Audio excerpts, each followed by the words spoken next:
நொய்யல் ஆற்றை காப்பாற்ற வேண்டும் என்று என்னுடைய 100 நாள் நடைபயண நிகழ்ச்சியாக திருப்பூரிலே ஒரு ஆர்ப்பாட்டம் காலையிலே நடைபெற்றது.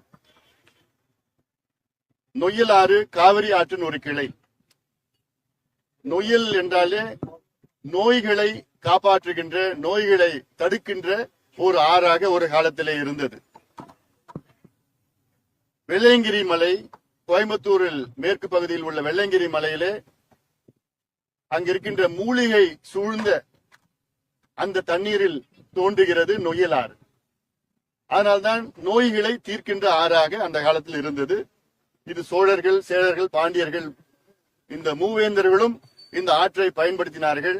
இந்த ஆற்று மூலமாகத்தான் அந்த ராஜகேசரி பெருவழி என்று அங்கே இந்த இடையில, அதாவது ரோம் நகரத்திற்கும் தமிழ்நாட்டிற்கும் இணைப்பாக இருந்த இந்த பாதை.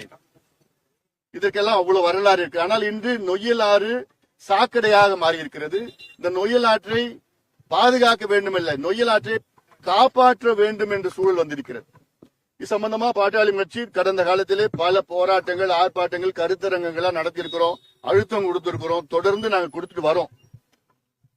ஆனா இந்த ஆறு, நொய்யல் ஆறு 180 கிலோமீட்டர் தொடங்கி வெள்ளங்கிரி மலையில தொடங்கி 180 கிலோமீட்டருக்கு பிறகு கரூரிலே நொய்யல் என்ற கிராமத்திலே காவிரியில கலக்கிறது. இடையில 4 மாவட்டம், கோவை மாவட்டம், திருப்பூர் மாவட்டம், ஈரோடு மாவட்டம், கரூர் மாவட்டத்துல வழியாக செல்கிற இந்த ஆறு ஒவ்வொரு மாவட்டத்திலும் ஒவ்வொரு பகுதியிலும் கழிவு நீர் கலக்கிறது.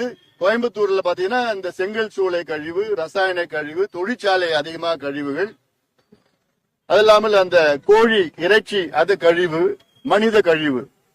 அதன் பிறகு திருப்பூர் வந்த உடனே சாயப்பட்டறை கழிவு கூடுதலாக, மனித கழிவு மட்டுமில்ல, திடக்கழிவு மட்டுமில்ல, சாயப்பட்டறை கழிவு.